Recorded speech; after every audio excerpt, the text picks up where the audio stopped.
So today I want to talk about the anatomy of hidden sin, the sins that we possess. Who perpetrates sin, who mislabels sin, and who gets caught up in sin. There are multiple sins that take place in the story of Joshua chapter 7. In fact, as we think about Joshua up to this point, we are probably very familiar with all of the stories so far. You know, Joshua replaces Moses. Joshua fought the battle of Jericho. You probably learned that in Sunday school years and years ago. But when we get to chapter 7, that's where some hidden sin starts to show itself. So when we left off with Joshua last week, God had given victory to the Israelites at Jericho. Rahab had received her promise of mercy, and Joshua was established as the good ruler over the people. In fact, at the end of Joshua chapter 6, verse 27, we read these words, and these are important words to remember. So the Lord was with Joshua, and his fame spread throughout the land. Mark it, the Lord was with Joshua. So pay attention to that. You may recall also that part of the demands of God regarding Jericho was that everything in Jericho was to be destroyed as an offering to God, a first fruits, if you will. Everything that was living, all of the possessions, all of the articles, all of the clothing, all of the worldly possessions were to be all as a burnt offering to God. No one was to take anything to and for themselves. But someone did. The guy's name was Achan. And his name would and will be forever linked with the idea of deception and of coveting and of lying and of being found out in his sin and the damage that his sin caused. So we pick up the story in Joshua chapter 7, and it's a fairly lengthy chapter, so I'm going to break it into pieces as we go. So it's like the old proverb, how do you eat an elephant? One bite at a time. That's what we're going to do this morning. Achan's sin, chapter 7. But the Israelites were unfaithful in regard to the devoted things. Achan, the son of Carmi, the son of Zimri, the son of Zerah, of the tribe of Judah, took some of them. So the Lord's anger burned against Israel. Now you may not soon recognize any of these names in this first couple of verses in Joshua chapter 7, with the exception of perhaps the name Judah. Judah, of course, was one of the sons of Jacob, and Judah's story of Zerah goes all the way back to Genesis. So Judah was one of the sons of Jacob, and he was greedy. In Genesis chapter 37, he's the one who proposed selling Joseph into slavery.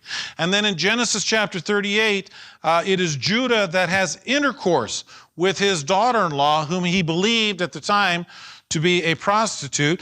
And later in Genesis chapter 38, Zerah, one of the twins that came as a result of Jacob's relationship with his daughter-in-law, there were twins that was born to her. When one was called Zerah, he tries to be first in birth. He tries to steal the birthright by coming out of the birth canal too soon, reaching his arm out. You may recall the story. Such an unusual thing. And then his twin brother comes by a different route, is sort of the way Genesis describes it. I know.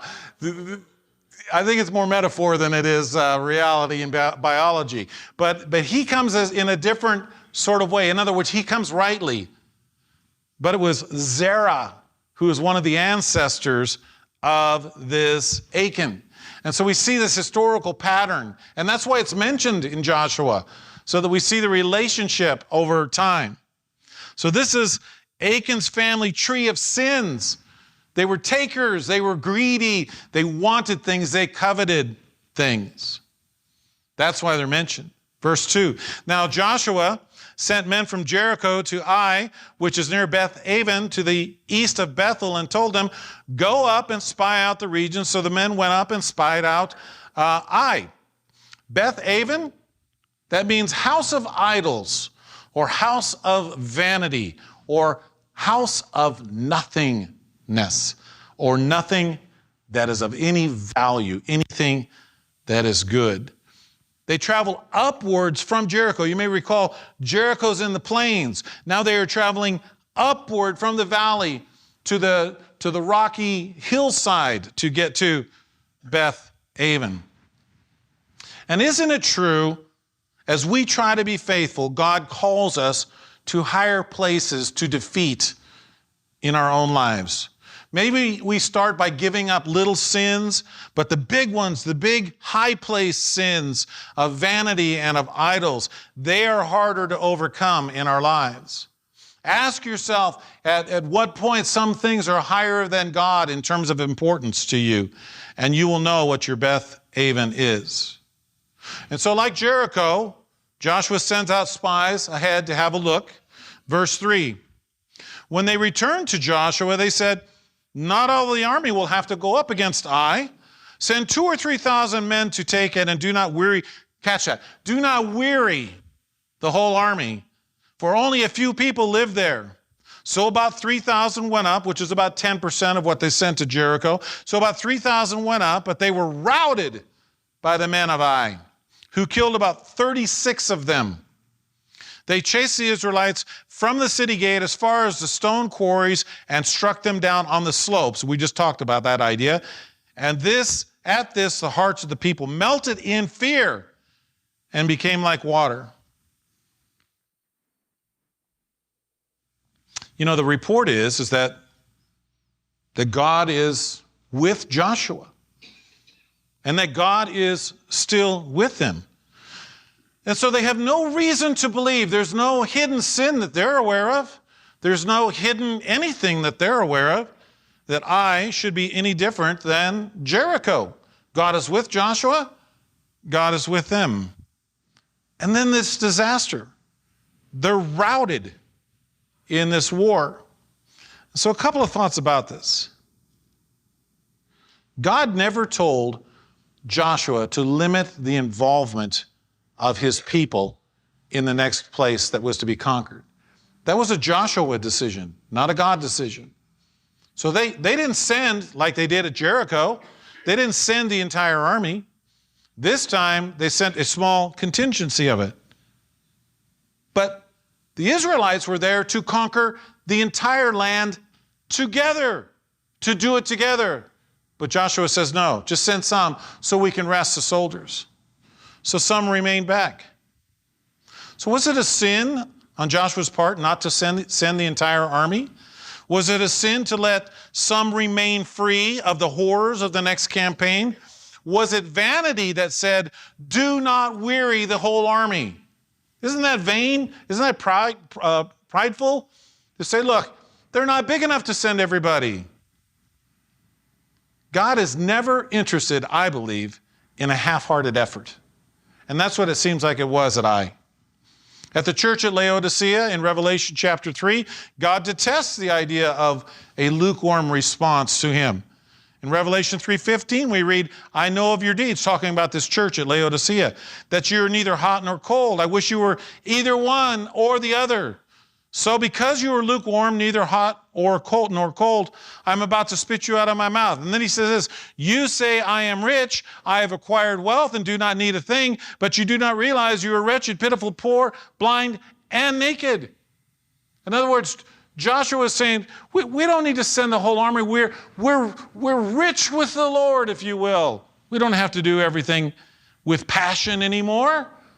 We just have to take what God has given to us. It's right there like a buffet. And so like the church at Laodicea, did Joshua and the army become vain in believing they did not need to fully commit when they went into a campaign?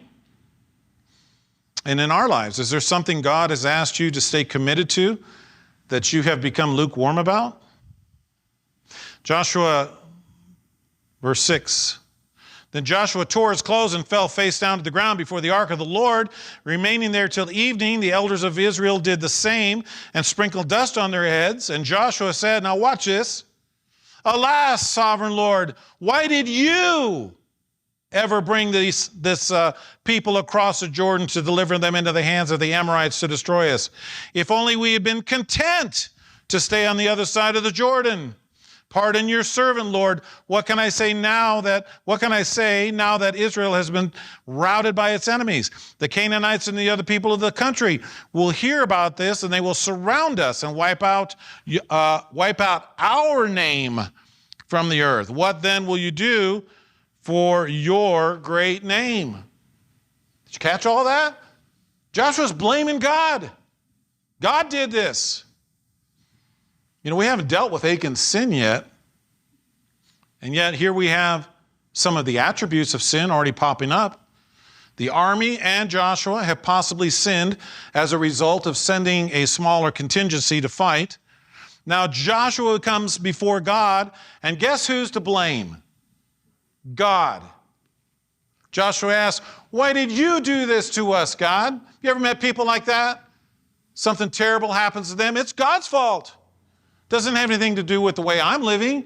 Doesn't have anything to do with the way the people around me are living. The people in my community are living. It's obviously God's fault that this injustice is present. I think it's a low moment for Joshua. I really do. Commentators have tried to explain it away and say that his contrition was real, and maybe it was, but he certainly missed the whole point because it wasn't God's fault, because we just read that God was always going to be with Joshua. So why is he doubting that now? I've met countless people who refuse to believe in God or even hate God because something bad has happened to them. They blame God for the problem rather than asking God what happened. And so Joshua is saying, we've been faithful, God. Why aren't you? And if we are honest, we have probably blamed God for something that was our own doing or the doing of someone else. When some calamity comes into your life, some problem comes into your life, before we go and blame God, we should probably take a step back and say, God, what have I done? What did I miss? Or what have the people around me done? How did I miss that? So the next time something's going wrong, be careful and ask, God, is there something I've done to offend you?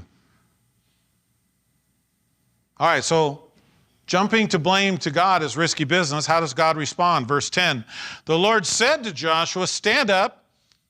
What are you doing down on your face? Israel has sinned. They have violated my covenant, which I commanded them to keep. They have taken some of the devoted things, they have stolen, they have lied, and they have put them with their own possessions. That is why the Israelites cannot stand against their enemies. They turned their backs and run because they have been made liable to destruction. I will not be with you anymore unless you destroy whatever among you is devoted to destruction. Man, I love God's response, don't you? I just love it. Stand up. Stand up straight. Get up and listen.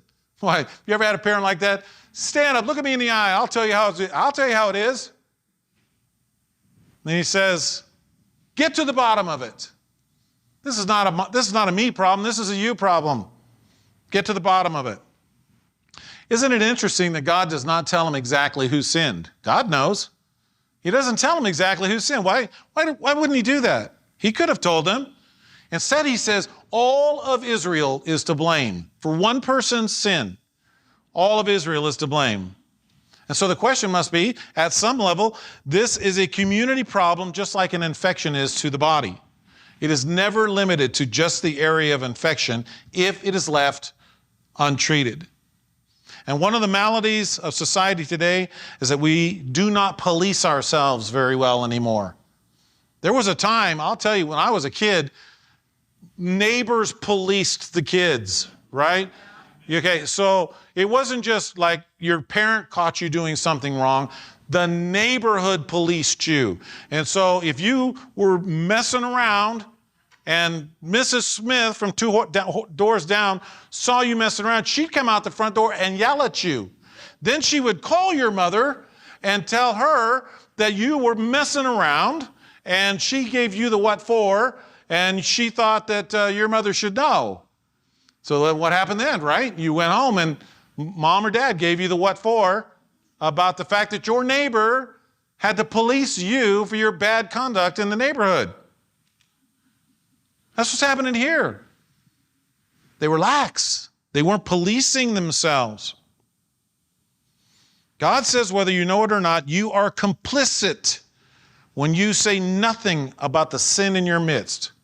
Now, we might argue, well, Pastor Kent, they didn't know. How could they? Oh, they knew.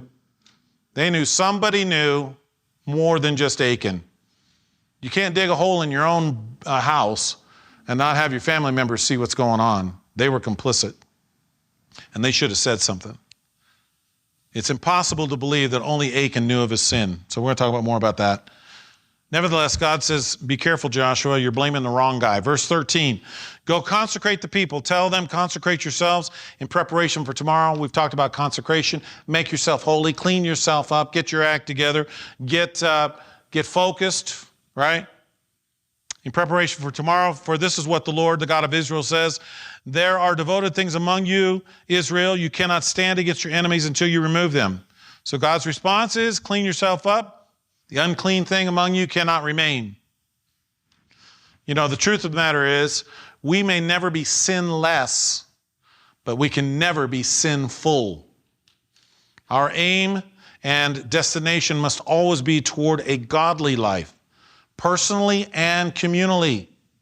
And I think we've lost some of that. Verse 14, in the morning, present yourselves tribe by tribe. This is interesting. Watch how this is going to play out. In the morning, present yourselves tribe by tribe. The tribe the Lord chooses shall come forward, clan by clan. The clan the Lord chooses shall come forward, family by family. And the family the Lord chooses shall come forward, man by man. Whoever is caught with the devoted thing shall be destroyed by fire, along with all that belongs to him. He has violated the covenant of the Lord and has done an outrageous thing in Israel. Now, I don't know how they did. They might have done it by lot, which is a common thing to do. They might have allowed God to sort of speak through this lot system, if you will. But here's the plan. Everybody's going to present themselves. Everyone will see who or what has happened. You ever had that? A neighbor yells at you as a kid and the other neighbors come to the front door. What'd he do? Oh, I'll tell you what he did. So God wants everybody to see what has happened. And he says, let's search the camp. I've watched far too many episodes of Cops and over the years, and it always amazes me that people will maintain the lie of holding on to something, drugs or guns or whatever it is, knowing the cops are going to look anyway. They're going to look anyway. Cops just don't want to get poked and they don't want to get shot. That makes sense. You want to go home. So imagine Achan. Put yourself in his shoes for a moment. You're the guy who stole the stuff. And they're going tribe by tribe, clan by clan, family by family, man by man. And he must have felt extremely nervous, right? As each tribe, clan, and family are singled out. Isn't that like us too? It's the slow unfolding of sin's transgression. You want to talk about pain, and you want to talk about anxiety. Get caught in a sin slowly, right?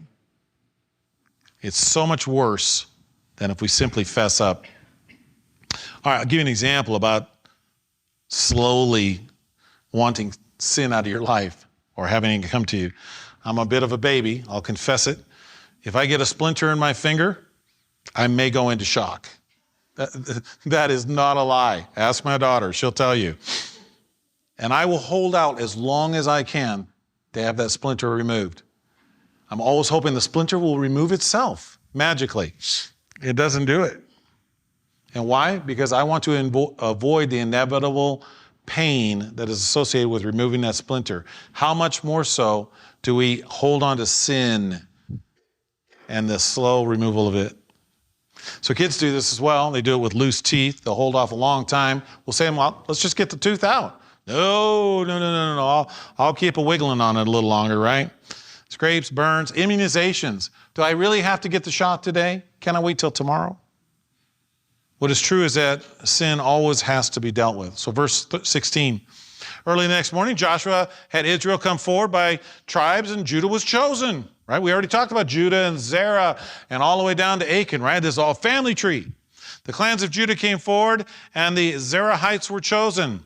He had the clan of the Zerahites come forward by families, and Zimri was chosen.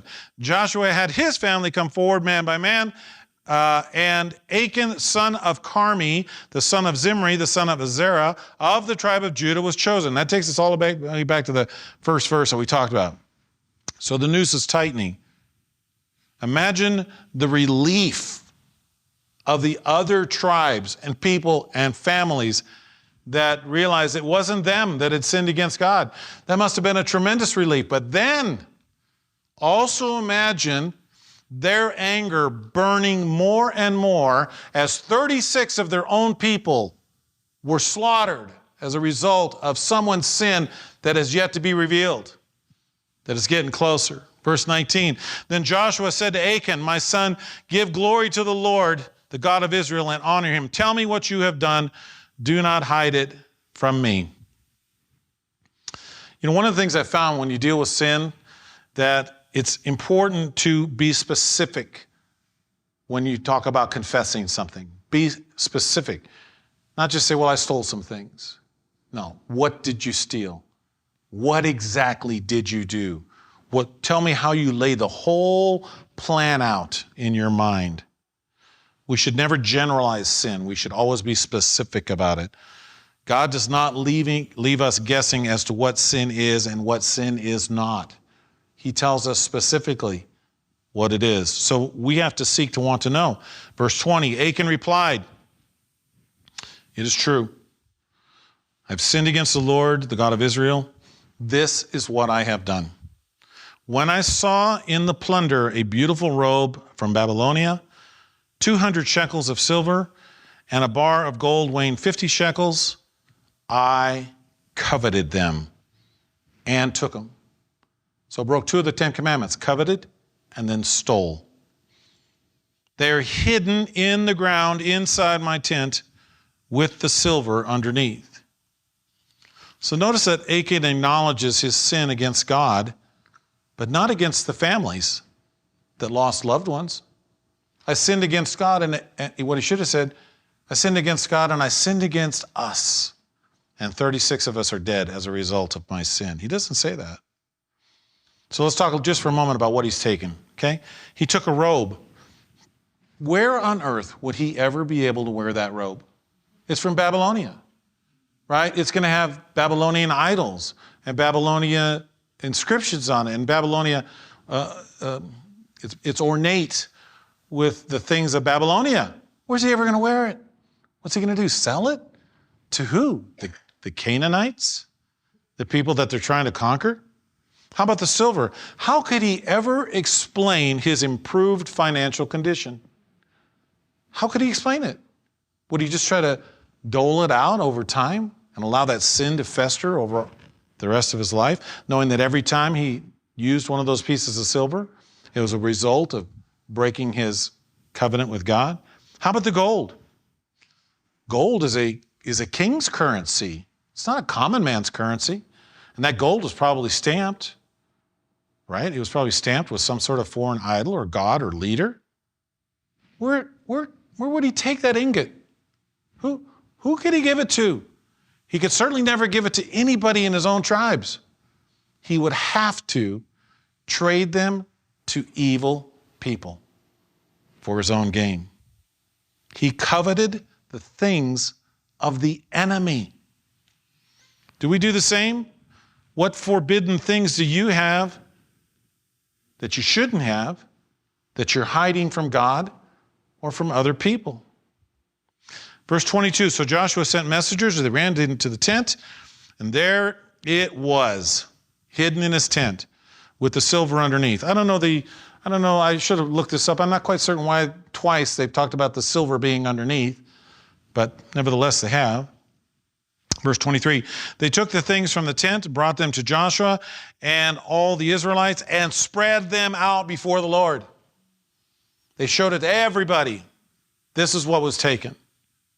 So like a good prosecutor, Joshua lays out all the evidence before the jury. The people saw the few items that cost so much of their own lives in their community. Just those few things. A gold bar, 200 shekels of silver, a robe for 36 lives? Simply impermissible. Verse 24, we're getting close, I promise. Then Joshua, together with all the Israelites, took Achan, son of Zerah. Oh, the silver, the robe, the gold bar, his sons and daughters, his cattle, his donkey and sheep, his tent, and all that he had to the valley of Achor. Then Joshua said, why have you brought this trouble on us? The Lord will bring trouble on you today. Why? We say that all the time. Why is this trouble brought upon us? What were you thinking? Notice that Achan is now the son of Zerah. The family, that's Zerah, all the way back to Judah in Genesis. He's no longer the son of his father. He's the son of the lineage of Zerah, the family that sins, the family that covets, the family that lies. It's also interesting that Joshua is still only thinking about himself and the community. He says, why have you brought this trouble upon us? Okay, fair enough, Joshua, but let's go a little further. Why have you brought this trouble upon us and been a part of breaking our relationship with God? Come on, Joshua. Verse 25, second half. Then all Israel stoned him. Notice it says him, Joshua. And after they had stoned the rest, they burned them. Over Achan they heaped a large pile of rocks, which remains to this day. Then the Lord turned from his fierce anger. Therefore that place has been called the Valley of Achor ever since, or the Valley of Trouble. They stoned Achan first in front of his family. Then they stoned the rest. Can you imagine? They wanted his family to see the death of the one who sinned. And they, because they were complicit, because you weren't allowed to, if you read earlier in the Old Testament, you weren't allowed to punish people for the sins of their fathers. You weren't allowed to do that. In other words, if the father sinned, you weren't considered guilty because your father sinned, right? God said you're not allowed to do that. So they must have known at some level that Achan had sinned. So they show Achan his sin and then they kill them as well. Achan's sin is a cautionary tale. It's a lesson for the generations to come, including us. But it's more than just Achan's sin. It is the community, all of us, not policing one another in a godly manner. If a neighbor calls out a child, the parents should not automatically come to the defense of the child. They should come to the defense of the neighbor who was offended in some way by the conduct of the child. And that goes all the way up through adulthood. It's a community not policing one another in a godly manner.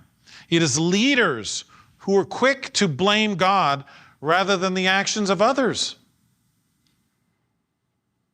Why on earth would we blame a holy God who says he's with us? Why would we blame him for some type of tragedy? And it's the tolerance of generations of sin in our midst. In other words, it's the perpetual tolerance rather than getting to the root of whatever that sin is and getting it out of our community, if you will. We tolerate it. C.S. Lewis in Mere Christianity, talking about himself, really, as relates to the idea of sin, said this: for a long time, I used to think this is a silly, straw-splitting distinction. How could you hate what a man did and not hate the man? But years later, it occurred to me that there was one man to whom I had been doing this all my life, namely myself. In fact, the very reason why I hated the things was that I loved the man. Just because I loved myself, I was sorry to find that I was the sort of man who did those things. Consequently, Christianity does not want us to reduce by one atom the hatred we feel for cruelty and treachery, but it does want us to hate them in the same way in which we hate things in ourselves. Being sorry that the man inside of us should have done such things, and hoping, if it is in any way possible, that somehow, sometime, somewhere, he can be cured and made human again. The fact of the matter is, sin resides in each one of us, or the potential for it. And the hiding of that sin, that how sin possesses us, is something we have to be prepared on a daily basis to battle against. Self-policing as well as communal policing. And rather than blaming God, we should spend our time thanking God for his love and his provision and asking him to reveal to us our own failings that we might confess them and live under that blessing. Let's pray. Father, as we think about this passage, it is a sad story. It's a story of self-destruction and the impact that that self-destruction has on others. It is lying, it is coveting, it is concealing, it is all of the ugliness that we can fathom that is present in our own lives. So while our heads are bowed and our eyes are closed, maybe it's time for you to stand up and listen to God. And God says, I love you and I'm with you.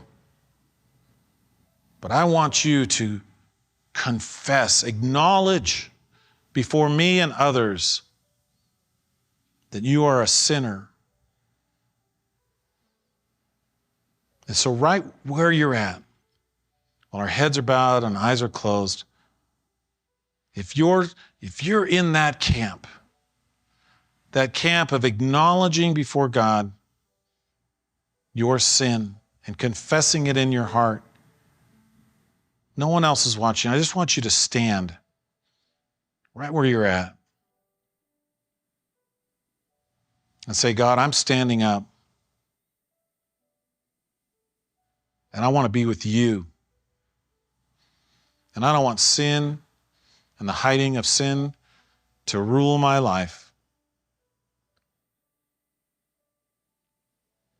You can sit back down. Father, help us in our weakness. Help us in our sin. Help us to not lead duplicitous lives, but help us to be holy. And now as we prepare to leave this place, may you make your face to shine upon us and your glory to indwell us. It's in Christ's name we pray. Amen.